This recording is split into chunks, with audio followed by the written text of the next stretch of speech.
Welcome back to the post show. Episode 25? I don't even know how that's possible. This week we talk about Attack of the Hollywood Cliches, a new documentary on Netflix that I saw, and then Grant catches us up on his week without internet and the movies that he spent his time watching because he was stuck in the 1930s, apparently. From there we have a lengthy and very much listen-worthy discussion over the Sonny Boy finale and just the series as a whole before Grant jumps into Legend of Zelda Skyward Sword and his current playthrough of that. Then there's just a ton of industry news, from the Twitch leak to the Scarlet Disney lawsuit to the House of Dragons trailer and Dragon Ball Super trailers and much more. Lots of fun stuff happening that we covered. We close the show as I talk about Vivy Fluorite and where I'm at with that series, and then Grant is watching the newly released part of Way of the House Husband. Fun episode this week. Thank you guys so much for listening. Enjoy. And we're back. We are back. Hey, Grant. How's it going, Dave? Pretty good, man. Busy day, busy week, it feels like. But we're here, and I was just saying to you, it feels a little different. We're recording this kind of at a different time. Listener, you won't notice that because you don't notice anything. But, because you're so ignorant. But we didn't cover My Hero Academia this week, so the post show is going to come out at the regular time you guys are used to, but we're recording this at a slightly different time. Anyway, not that that matters, but yeah, it feels like we haven't done this in a while. Yeah, I feel like we haven't been able to warm up yet. That's what half of the work of like the regular show is just warming up to do the post show. Oh, that's a good point. Because we are talking for a good half hour. Yeah, and then even before we hit record. So but we're here. Yeah, we're stretching. We're still stretching, guys. But we've got lots to catch up on. Like, there's obviously some big anime things that I want to talk about, and I'm sure you do too. But it's also just been a busy week. It feels like just in entertainment. There's lots of stuff coming out. There's lots of trailers and lots of announcements and lots of cool things that I think are very relevant to the podcast. So I think maybe I'm going to start real quick with really random news or really random recommendation because I watched it last night.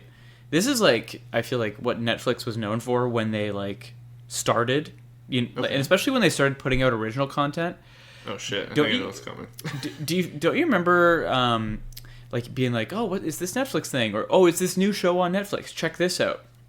Right, and like it was just like you just found stuff, like the fun process of discovery. There wasn't a streaming app for everything, so when something popped up on Netflix, you're like, oh, I gotta check that. Yeah. So I think I know what you think I'm going to mention. Okay. You think I'm going to mention Squid Games. Okay. All right. I'm off then. Which, is that what you thought? All right, that's what I assumed. Yeah. I will, so I haven't watched it yet. I have not. I've been dodging spoilers. Like, it's going out of style this week. Nice. Good for you. Okay, so we're on the same page. We don't even plan a lot of this stuff sometimes. Like, we just sort of sync up when we sync up, so that works. But no, Squid Games is, like, going really viral right now.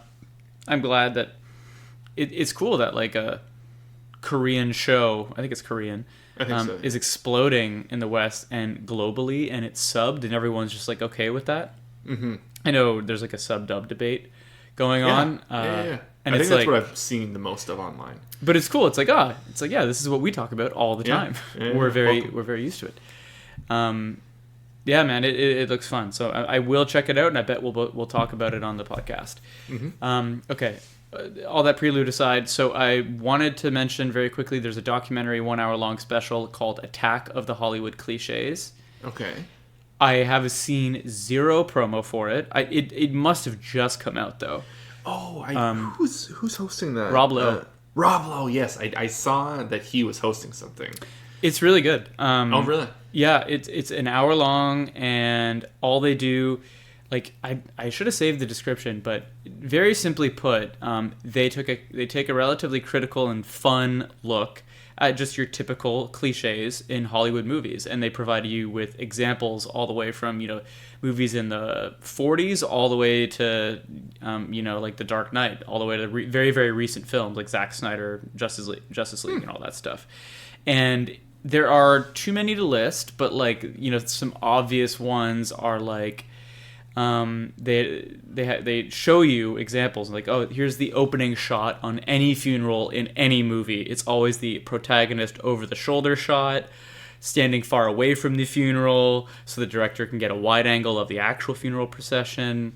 They do the kissing in the rain cliche. Sure. The final girl cliche, which is like the final girl in most horror movies that makes it to the end. That's classic. Yeah, I think they have the wise black person cliche, and gosh, there are so many of that one. It fucking knocked me on my ass. Anyway, and also just a lot of fun comedy ones. Some that make a lot of your favorite films feel a little bit lazy, but I don't think that's like what they're aiming to do. They're not like aiming to be like, hey, we're gonna ruin all your favorite movies. It's not like that.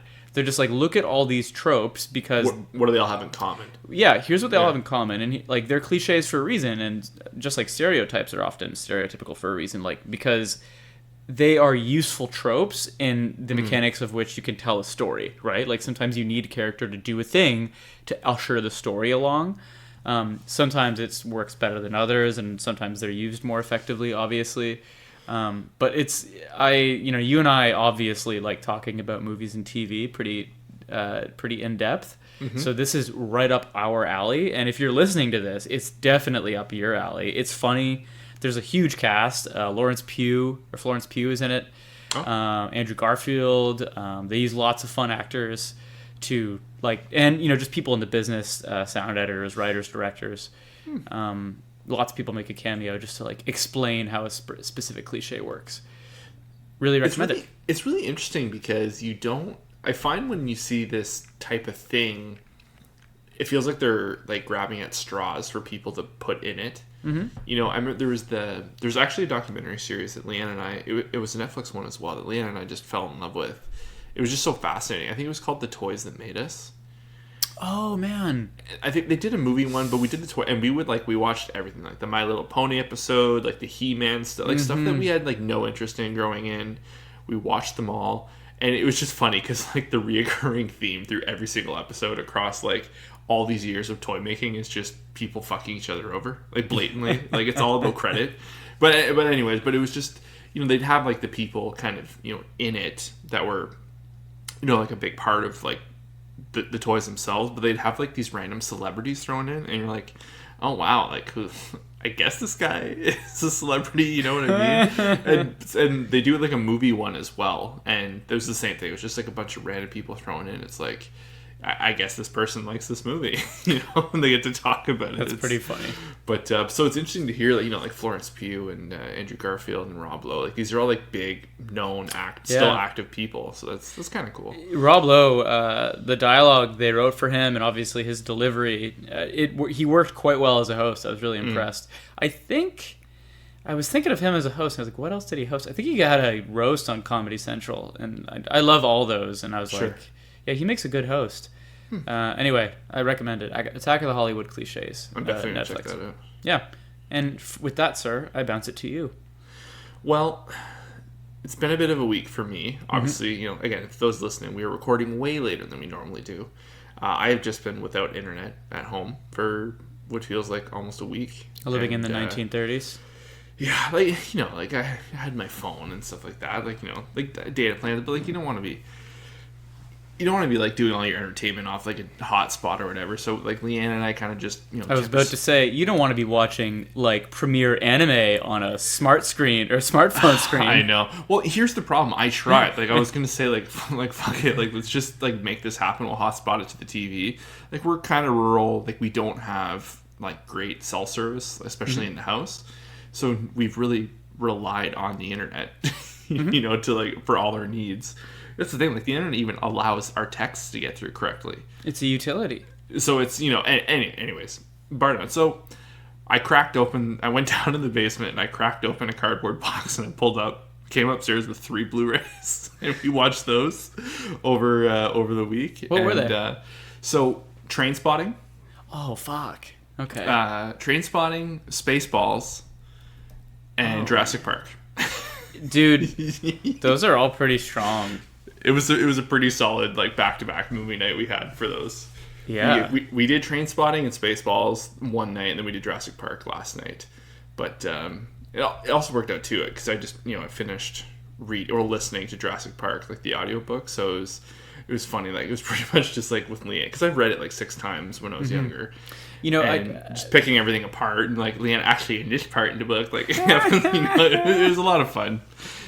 That's funny. I would have thought you would have Blu-rays kind of at the ready, because I know we've talked about like when you're a really, really big fan of something, like we buy the vinyl or sometimes the Blu-ray.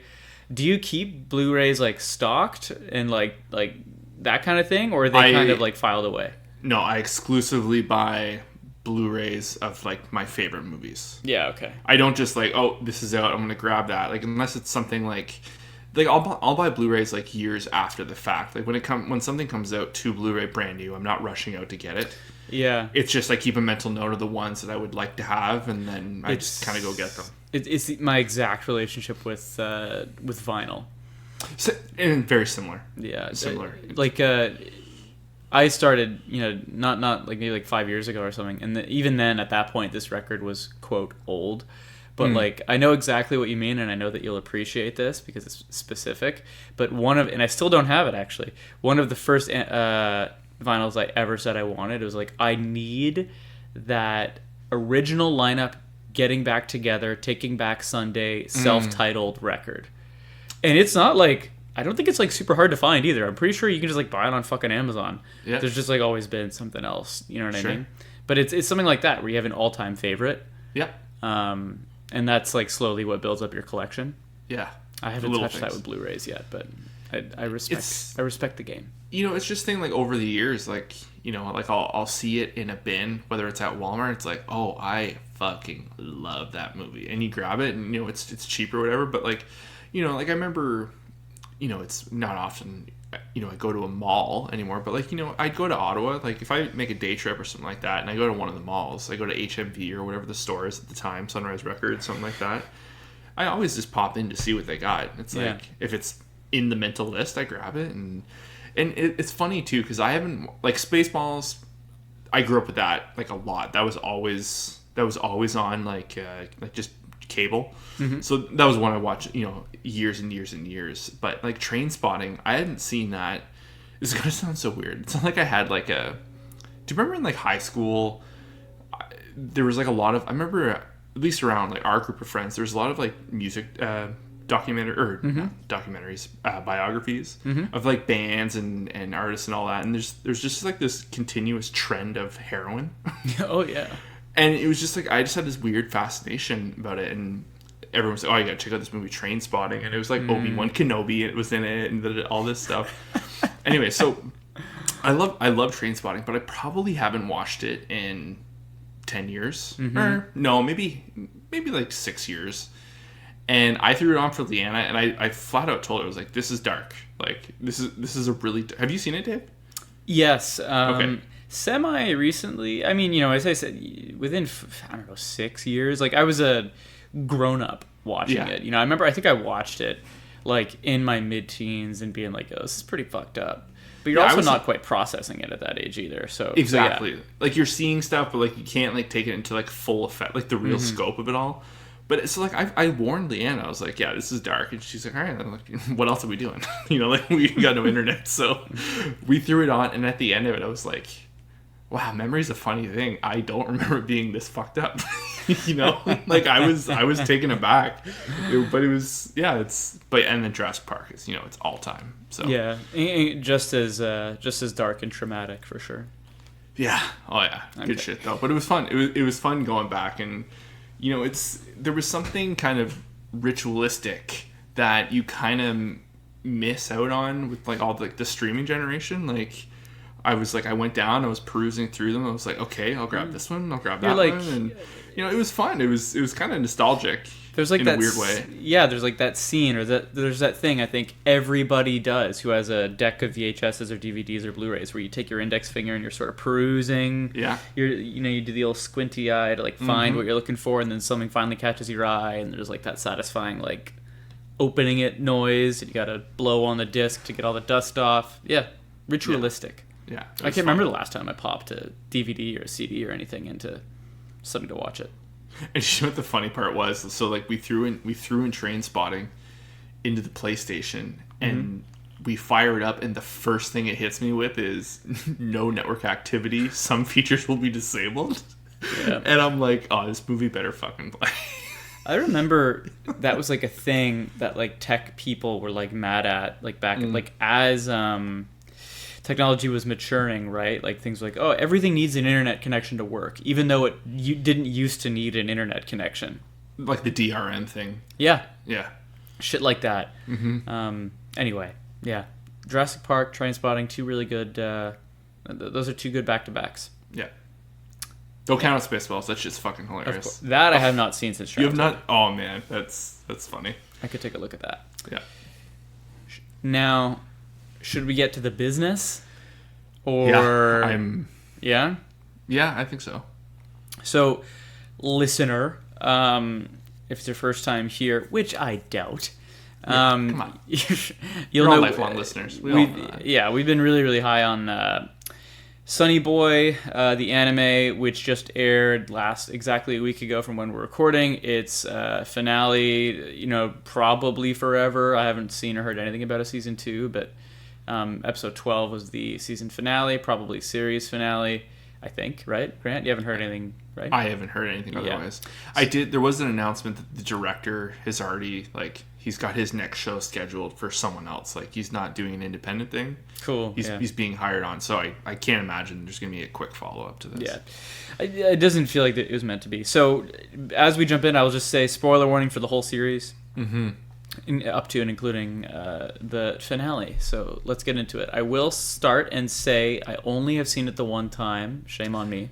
I just got the internet up and running there, so I just watched it like an hour ago. For the first time? Yeah. Oh my god. Yeah, it's fresh. It's on top of my mind. Damn, I hate you. Well, we've both seen it once. You just had a little bit more recency. Okay, what'd you think?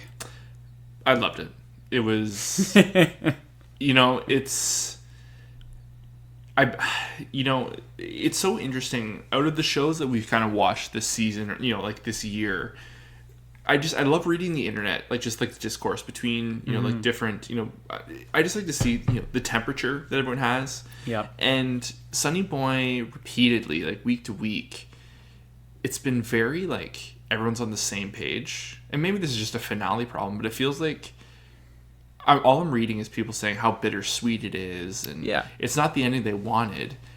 But my argument is it's no different than every other episode of the season. We've said this before. The show is the absolute of walked its own path, and it's made its own decisions, and it did it again, and people are kind of complaining about it, which I find so I just find it hypocritical. It's probably all the same people that were so stoked on everything prior. Yeah. And then it's delivered the exact same way, just not the way they wanted it. Yeah. I don't know, but I really liked it. The musical cues in this episode were fucking legendary.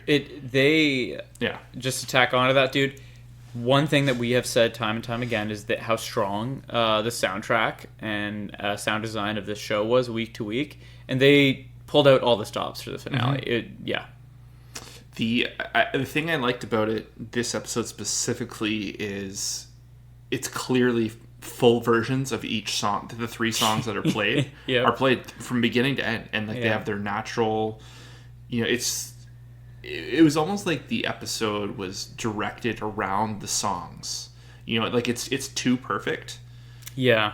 It's so clearly the music, and also the ending too. They did the remix of oh my god, the OP, which is pretty cool. But I don't I guess by definition, yes, some people might consider it bittersweet, but it's, I don't know, man. And also the spacewalk, the trippy spacewalk was incredible. Incredible. I couldn't believe it. I was like, this is just, someone's mind being delivered to me. I love that. Yeah, it was really, really cool. Yeah, cool. I thought it was decent. So anyway, what's next? Did you like it though as a whole? Do you feel bittersweet about it? Or? So Okay, so I'll lay out a lot of my thoughts, but as I won't say as usual because we do disagree sometimes, but I think Sure. we have been on the same page a lot for Sunny Boy, and I'm on the same page again with you. So I'll try and word it a little bit differently, and I'll just say I've thought about it a lot since I watched it, and I've only seen it once, and I think we're all aware of our own recency bias, Sure. or we should be. And I've been trying to gain distance from Sonny Boy in the finale, and it's hard for me to say it's not one of the best things I've ever seen, because I thought that finale was like everything I had wanted it to be. I do understand how one could describe it as bittersweet, but that is not how I felt. I don't think this is the kind of show that would tie everything up in a neat bow and close every thread and give you perfect closure on every loose thing. That's clearly not what the show is about, nor has it ever been about that. But I walked away like feeling hopeful and positive and like happy I went through this journey. You know what I mean? Like, and that's how I have felt about the series the whole time. And the one thing I was nervous about was like, are they going to stick the landing? And the landing was the embodiment of Sonny Boy. Like, it had the closure I was looking for, but it didn't do too much work to like, deliver it to you right in your lap and be like, see, like, do you understand? There are no more questions. Like, of course there are questions, but like, I think I feel relatively okay about what is left. That like, I think it's like one of those things. It's up to you how you want to feel about that. I felt superb about it, and yeah, I just want to echo again what you said about the sound design and the music. The journey home, that montage of Nagara and Mizuho rather, their journey home was one of the best things I've ever seen. Yeah. Like the sound, the emotion, everything. I thought I don't know. I thought every decision they made in the finale, and this is why I preface this whole thing with like, I'm trying to be aware of my recency bias. Sure. So I will come back to it later, and maybe I'll be like, okay, maybe it was a little hype, and we'll see. But like, yeah, I thought every decision was great, from opening up to the present day and opening up to the normal world, and it not being like great, like it being kind of tough on them. Sure. And then in the middle of the episode, then they show you that they actually got out, how they got out, the ending, all of it. I was really, really, really happy with. I like it because they didn't hold their punches in their way. It's not like they're, it wasn't an antagonistic message to the viewers by any means, but it was just kind of like, this is the brass tacks of the situation. Like, and like I said, there's also, like, we were totally right. Like, Misaki was a total red herring. And, when you get to the end of it and the things that are wrapped up, it kind of just really shines light on the things that aren't wrapped up. And it's just like, the show is just clearly designed to have red herrings as far as the eye could see. And I kind of like it when it's used that way. It's not like it wasn't like, that was bullshit. Like you see in some shows, like, like in Attack on Titan, when Mikasa's like wrist is revealed like at the very end.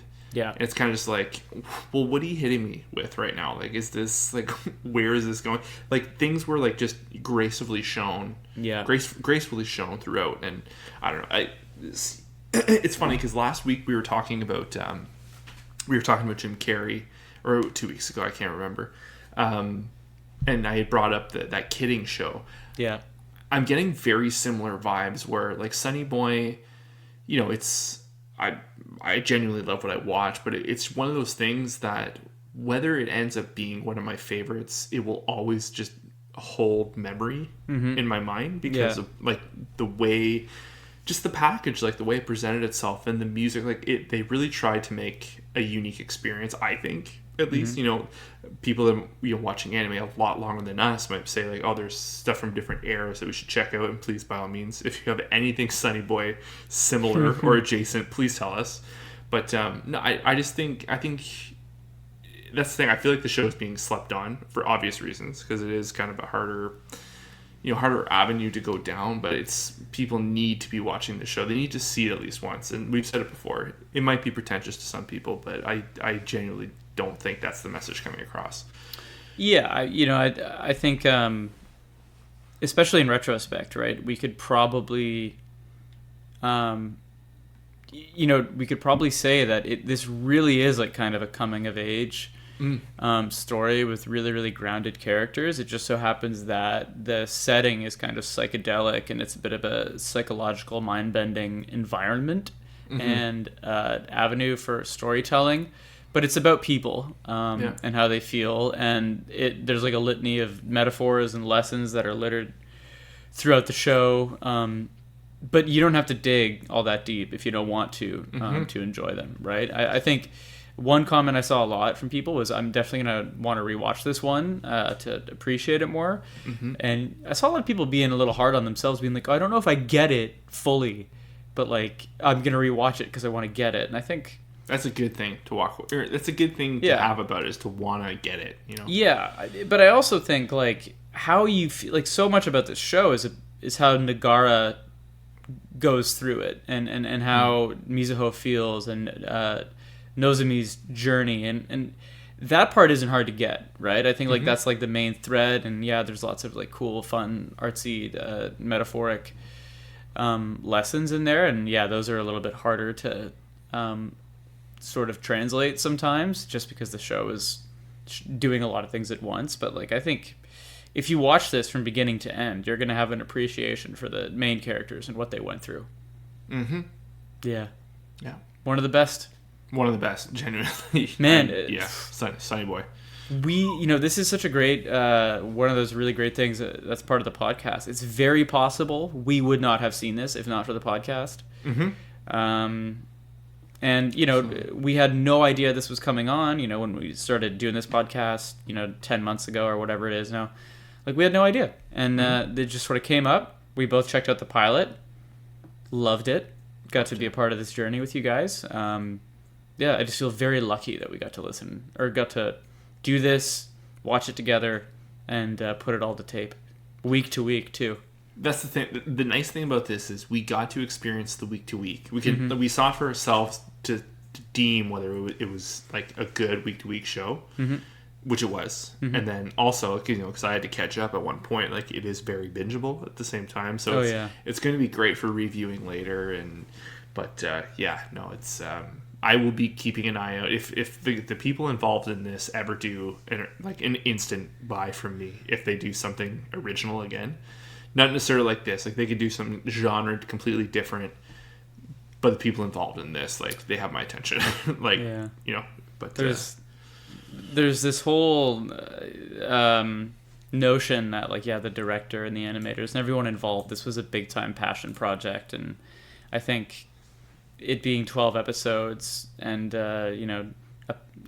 apparently being standalone single season is just really, like, a lot of evidence of that. I'm curious, we don't often get into the nitty gritty of details unless like we're covering like Attack on Titan or like a show week to week. But there was one that really struck me. I mean, there's so many that really struck me. But in the finale of Sonny Boy, Nozomi's last words, she sees Nagara on the train platform, and the birds are there. And they talk. It's Nozomi, right? I'm not. Yeah. Okay. Yeah. And they talk. He's on the stool. Like, yeah. And I think we're all wondering a lot of things, right? Is it her? Is it an other version? Like, does she know? And I think she probably doesn't. Was my interpretation, but also, as well, I think. But also that they're clearly drawn to each other. Sure. And it's funny that she's with Akaze and all that. And there's stuff we can talk about there. But her last line in the whole series and of that episode is Asakaze asks her, what are you going to do with it? The bird that she finds. Yeah. And her last line is like, I think I'm just going to look after it until it can fly away on its own. Oh, fuck. And that was her last line of the whole series. And I was like, oh, fuck. And I was like, is that what you're doing now? Is that what you did with Nagara? Like, is that who you are. You know what I mean? I don't know. I don't often. I would say so, because like she found him out. Like she took one look at him. Yeah. You know, when we first were introduced to them as characters, and like she just was stuck to him. You know. Yeah, and like Asakaze, whatever his name is, it was going through his own stuff, and he seems to be kind of liberated of a bit of that, at least in this reality, and maybe she's helping him through something. I don't know, but I thought about that, and I was confident, that with Nagara's closing line and the way she was, they were sort of drawn to each other, that they're gonna figure that out. Mm-hmm. But I also felt like she was just kind of nurturing and figuring it out and trying to help him. Yeah. I don't know. I loved it. I love the moment. I think it might be before or after. I'm blank. But anyways, there's a point. I think it's okay. It's after when Mizuho also so dirty on her part, being pretending not to know him. Ugh, so her. She's I knew it brat. Too. But when they're they're in the graveyard or they're hanging out and they're leaving. So good. And he has, he's clearly down, and she kind of calls him out on it of hey, I thought you were not going to be like this here, kind of thing. Yeah.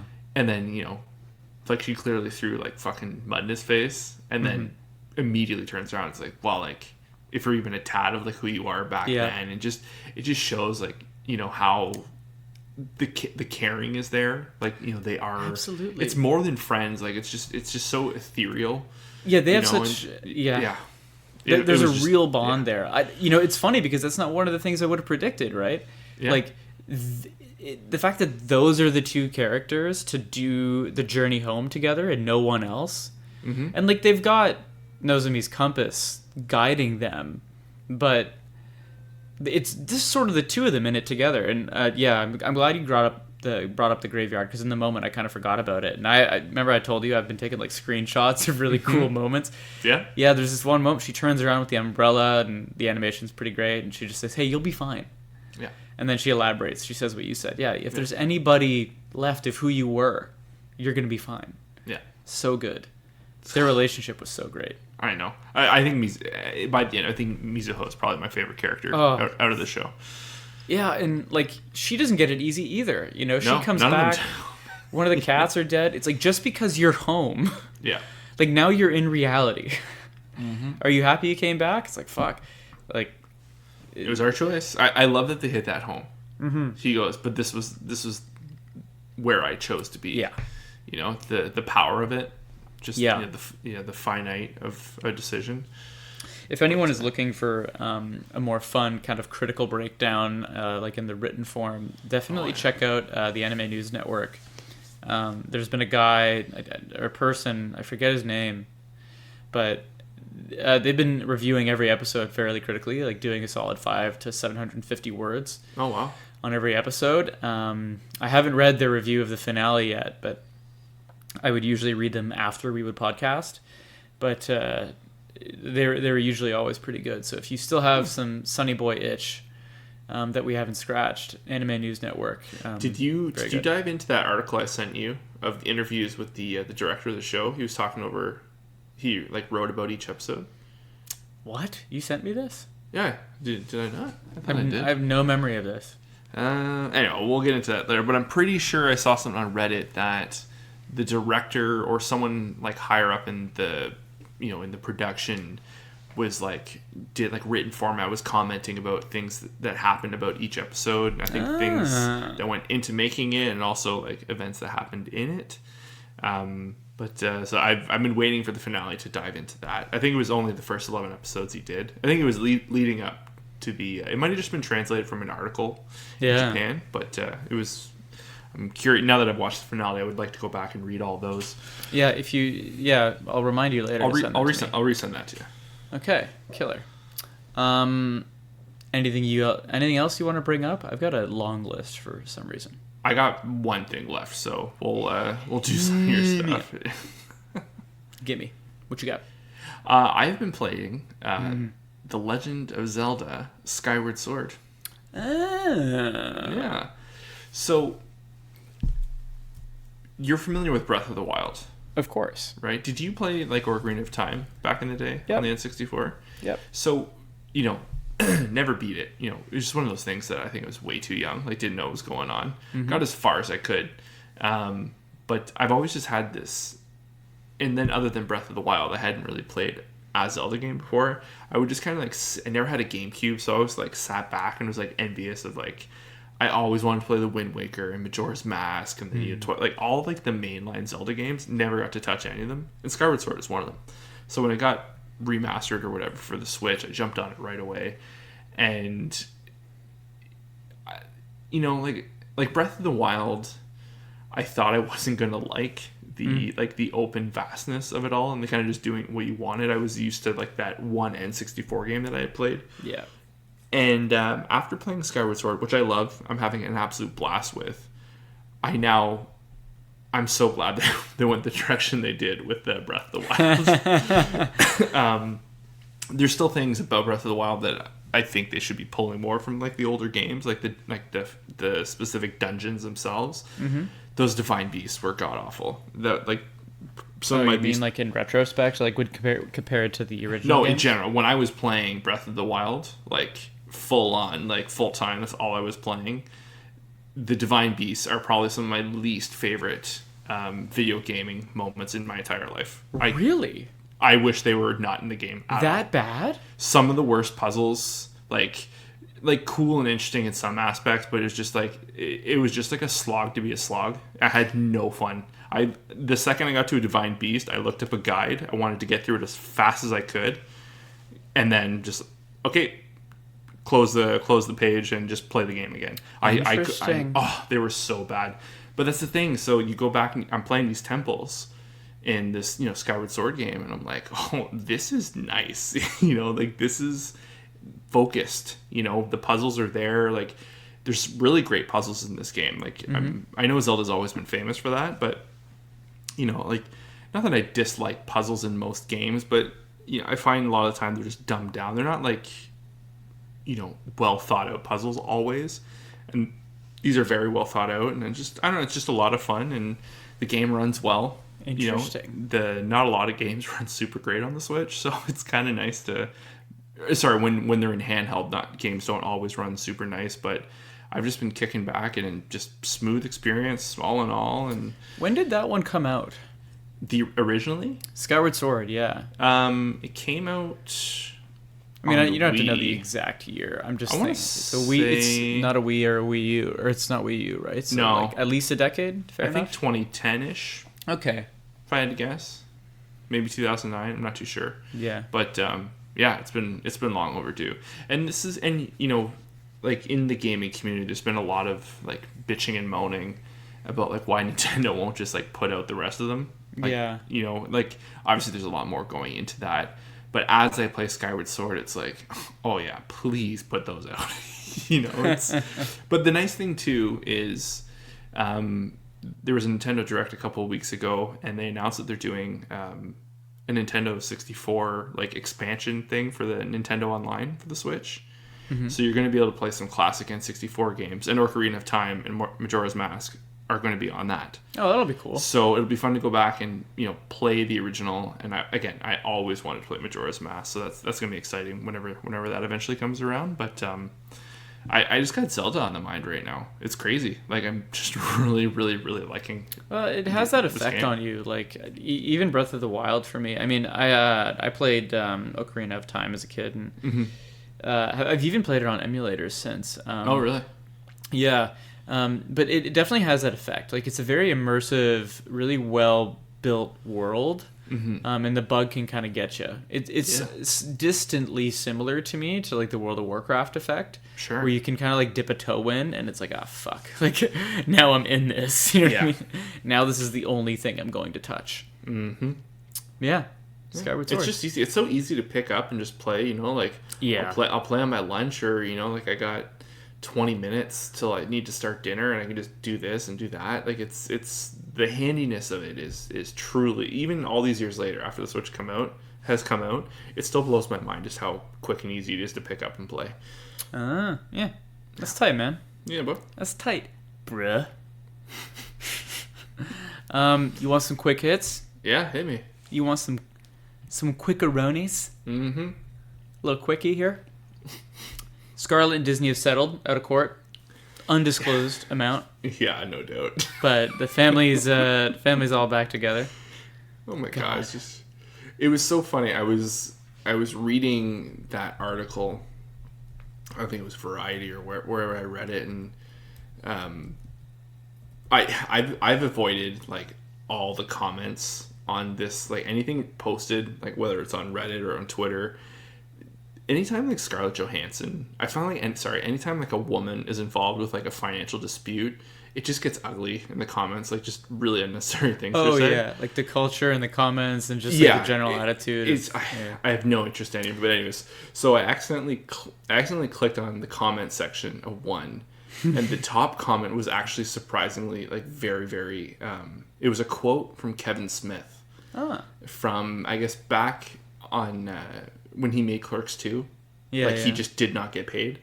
Yeah, and he sued whomever was making or producing the movie, and so it was like a week or two after like it was announced that they was going to court and this and that, and Kevin Smith was at an event and the CEO or the president of the company that like they were suing was there, and like they were talking to each other, and he's like it's just business, man. He's like, let's let the lawyers deal with it, like it has nothing to do with you and I.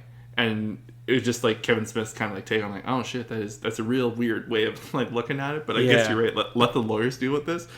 So when all this stuff came out of it, that's a really long story to get to the point. But Scarlett Johansson, it was just lawyers, like it's for sure. She's eating the brunt of the I guess maybe backlash, maybe she wasn't. I think Disney was in this instance. I think they both got a little bit dirtied up. Side. Yeah, you think so? I mean, I think. No matter what, when you sue your employer, like you're not coming out cleaner than when you went in. Yeah. Even if you are, like this wasn't like super ugly, sure. Especially because they settled relatively quickly. It did feel like it was though. Yeah, but like when it first happened, that could have been worse. But yeah, I still agree with you though. I still think like the general court of public opinion to those people who thought about the lawsuit, like thought it through. I think most people were on Scarlett Johansson's side. But I also think that there's like probably a significant amount of people that are like, oh, she's a millionaire already. What what I mean? Like there's always going to be that take. Sure. You know what I mean? The person who can't see the elephant or can't see the forest for all the trees. I thought it was funny that the day it got settled, like that afternoon, they announced that it was Black Widow was free on Disney Plus now. Kind of hilarious. Yeah. We're gonna make check it up was to you. signed. The check was signed. All right, everyone gets it. We're gonna make it up to you by giving you a cut of all the people that buy it on Disney Plus starting tomorrow. Yeah. No, I'm kidding. I'm sure she got a fat check. I'm sure she's fine. Big time. In keeping with corporate leaks and drama, there was a massive, I don't want to say unprecedented because who am I to say that, but a very significant leak over at Twitch. I think that's more in your world than in mine. Yeah. Big news. But I thought it was interesting primarily because I think a lot of people are always interested to know what streamers make and stuff like that. It's also pretty insane that like their fucking source code was leaked, which is pretty insane. That's a hell of a breach and a hell of a rough one. I have had.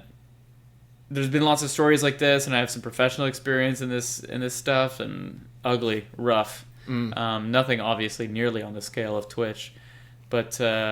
Yeah, I thought that was interesting. Everybody's upset about how much streamers make. Shocking.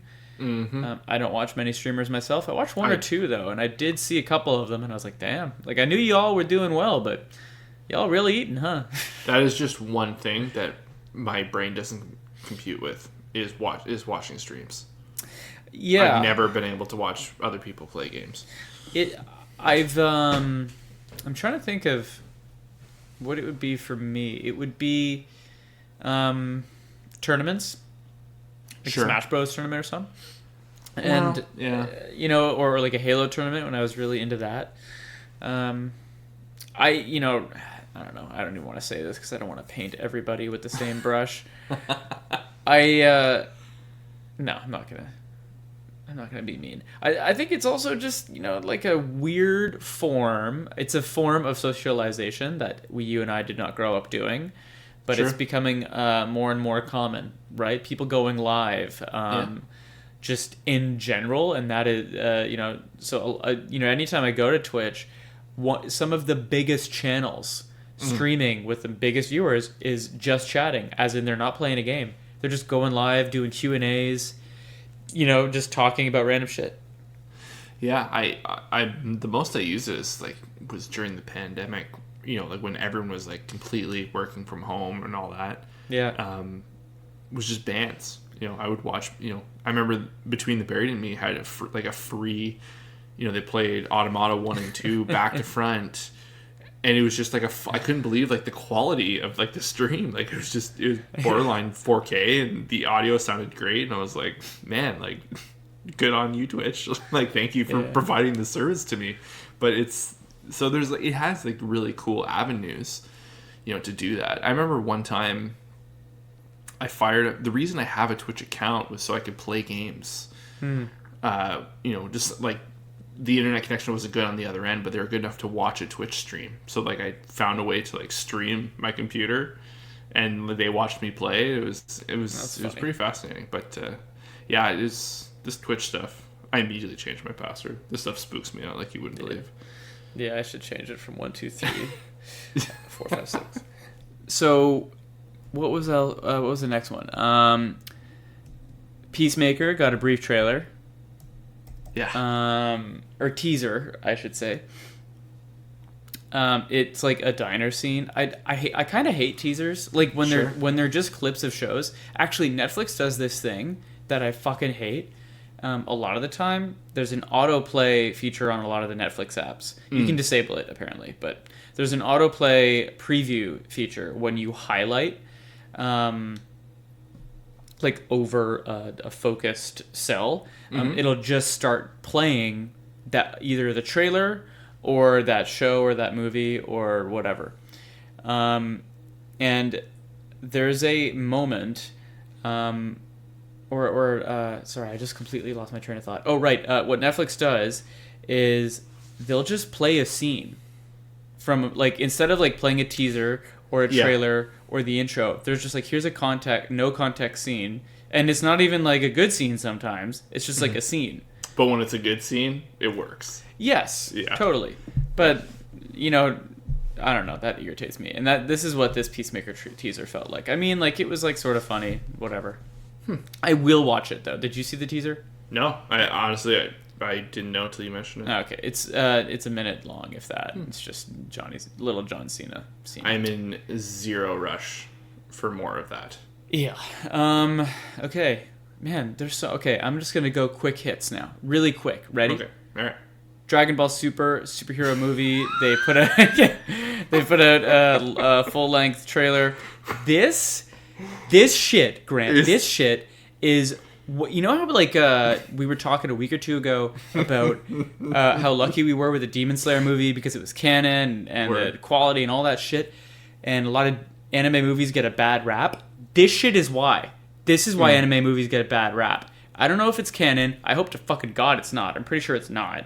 It's 3D, and you're coming off of two really strong movies that everybody liked. Like, how do you make this decision? I mean, I'm sure there's a corporate reason. I'm sure there's a reason. I'm sure I won't like it. But, like, I understand that it's going to exist, but it's just so hilarious that coming off of Broly, which broke international records. Yeah. Everyone looked at even the teaser before this full trailer was out and was like, I don't know about this. Yeah, I watched this today in absolute disbelief, and I was like, oh my fucking God. I couldn't send it to you faster. Like, I was blown away. Doing? I don't know. I mean, a lot of those Dragon Ball Z movies aren't good, but like they're also not canon, which is part of the problem. But like, I don't know if any of them were 3D. It's like those Berserk series. Like the modern Berserk series. What are you doing? Anyway, get your head out of your ass. WandaVision's Agatha Harkness, played by Catherine Hahn, is getting her own spinoff. I don't know if it's a prequel or sequel or what. I thought Catherine Hahn was great in WandaVision. Absolutely. I don't know. I'm sure they can go a million ways. We'll see how it goes. Okay. House of Dragons. Oh, fuck yeah. My boy Matt Smith. Which one's Matt Smith? The very jaw-y looking dude. What else has he done? Oh, he was the Doctor in Doctor Who. He's got some movies coming. He was in The Crown. He played Prince Philip for a couple seasons. And then he's in the new Edgar Wright movie, Last Night in Soho, which I'm really looking forward to. But my boy, decent trailer. Mm-hmm. A teaser, whatever it was. Yeah, I'll be honest. I don't know if I'm watching this show, but oh, come on! I don't know, man. Like, not even a morbid curiosity. Maybe. Just after everything, like I also heard that D&D, David Weiss and Dan Benioff are not involved whatsoever, and that actually is a positive thing. Enticing. Yeah, and the fact that this is based off of actual complete material. I'm not being a dick. I'm just saying, like... Oh, okay. So like, the prequel... He's written other stuff, right? Yeah, this is done. This is historic. This is, like, a completed work fiction-wise. Like, the story of how this happens. I don't know if the exact characters are all have specific arcs, but, like, this whole... this whole story, as far as, like, Game of Thrones lore goes, is complete. So that's a good thing in that, like, it has a defined plot, and then you don't have to, like, figure out the third act at the end. So I don't know, maybe that, I'm sure HBO is going to pump it full of money too. It's going to be unavoidable, legitimately. Yeah. Like I'm already getting the feel from it that it's like, hey, just giving you guys a heads up, I'm going to be in your life for 5 years. Yeah. So I don't know. Yeah, I don't know. I'm excited. Like I'm more excited for my guy. Him getting a big shot like that. Like, he's had big shots. Like he's a big time actor. But I don't know. I've always really really liked him, and I'm excited to see him at the lead of a show. Yeah. Yeah, and it's fucking HBO. I don't know who he plays. So I think they're all Targaryens. Oh, really? All of it. Yeah, I mean, I'm 99% sure. Oh, the hair, I guess, is a dead giveaway. Yeah, I think, like, it's this story about the Targaryens seizing or losing or holding on to power. It's a prequel, right? So it's like, I don't know if it's about them arriving in Westeros so much as it is, like, just... Am I spoiling this? I don't know. I thought this was, like, common knowledge. My bad. No, I don't know. I didn't read any of the books. I never cared. When the show was on, it was just week to week. I was like, right on. But anyway, I just think it's like the Targaryen heyday, and they're all inbred, and there's lots of dragons, and fucking, just they're at the very seat of power at that time. Very HBO. Love it. Yeah. Love to see. I've got one thing, but I don't think you're caught up. Vivy Fluorite's Eye Song. Not caught up. Okay, I think I'm up to episode 7 or 8. Oh shit. Okay, so how we still liking it? Yes, very much. There's an episode, and there's an episode semi-recent that I've watched that is so outstanding. Oh yeah. That I just had my jaw on the floor. I don't even know if I watched that one sober, but I think I was just that excited. Or I think I was sober, which, if anything, hits it home. That's an even better endorsement. But no, man, it was really, really, really good. This show, it's animation, it's soundtrack, it's comedy, it's timing. The relationship between Vivy or Diva and Matsumoto is really good, and it is, like, surprising me in some ways. Like, it's got some deep cuts, and it's got some really great action, and blah blah blah. I still cannot get over the animation. Like, they still hit you over the head every now and again, and they're like, oh yeah, this is what we're doing. I'm excited. This weekend my targets are locked on Vivy. Good. For sure. So yeah, because there's a lot of shows kind of coming up there shortly. The fall season's slowly kicking in over the next couple weeks, so I want to... My goal is to catch up on Vivy and then check out... is it Shoko Tensei? Jobless Reincarnation? Moshuko Tensei? Mushoku Tensei? I don't know. Yeah. Anyways, I talked to Joe. He said it's good shit. Cool. Yeah. Let me. I'm gonna count on you for a review of how that is, and we'll just sort of have to take it from there. I believe there's some very much not Dave stuff in it, which I think we talked about before. We but did.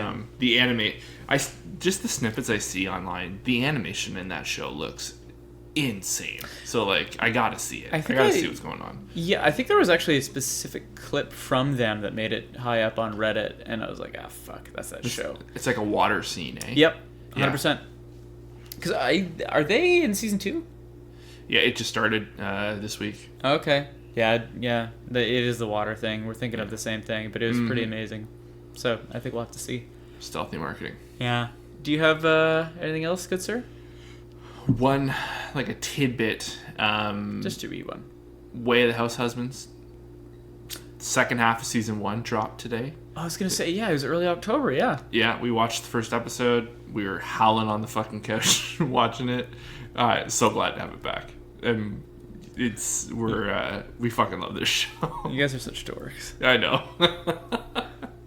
But yeah, it's good. Same comedy, more the Man, did it only drop in this year? Like, yeah, it was so a couple months they ago. turned around pretty quick for a season 2. I think no, it's not a season 2. It's just like the rest of season 1. Oh, okay. Yeah, the remainder of season 1. Okay, so it's like a part 1, part 2 thing. Yeah, I'm gonna keep it running all weekend just so they get a view count up and just review it because we really want more of this. It's so funny too because Leanna's now read the manga, and she'd be like, "Oh, I remember this one from the manga." You're like, who am I married to? What is happening? And I was like, oh yeah. She's like, oh no, this one's new to me. And I'm like, okay, we're on the same page. It's hilarious. Yeah, that's pretty solid. Yeah, no, really good show. I gotta give that another crack there sometime soon.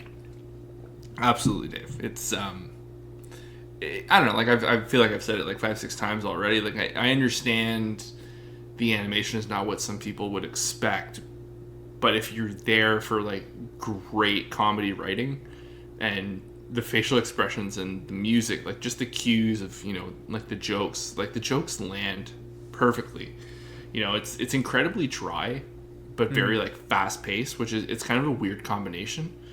You know, it's fast delivery of dry jokes, so it's fun, and it's so small. Like each episode's like 16 minutes. Yeah, you know, and they get multiple skits within that single 16-minute episode. It's really fun. They are kind of bite size. Mm-hmm. True that. All right, Way of the House Husband. Do it. I'll take a look. Is that pretty much it for this week, my good friend? That is all for me. Man, this feels like it's been a while since we've done this. I'm glad we got to do this week. Too long. Yeah. Thank you guys so much for listening. We have missed you. And, Grant, is it fair to say that we will have a movie review next week? We will have a movie review next week. Should we announce what we'll be reviewing? Yeah. I mean, we put it out on social what we'll be reviewing, but I don't know if we did the order. Anyway, it doesn't really matter. We're watching Paprika.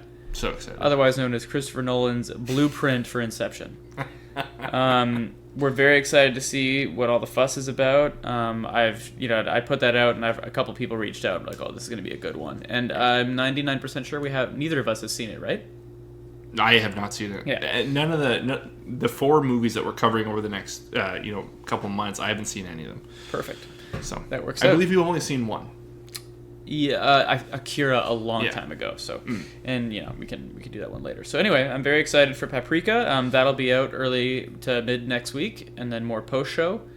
Thank you guys so much for listening. Don't hesitate to like, follow, comment, subscribe, support the podcast in whatever way you see fit on whichever social media platform you see fit, but preferably Instagram because, well, Instagram. Thank you guys very much, and we will see you next week. Bye, guys. Cheers.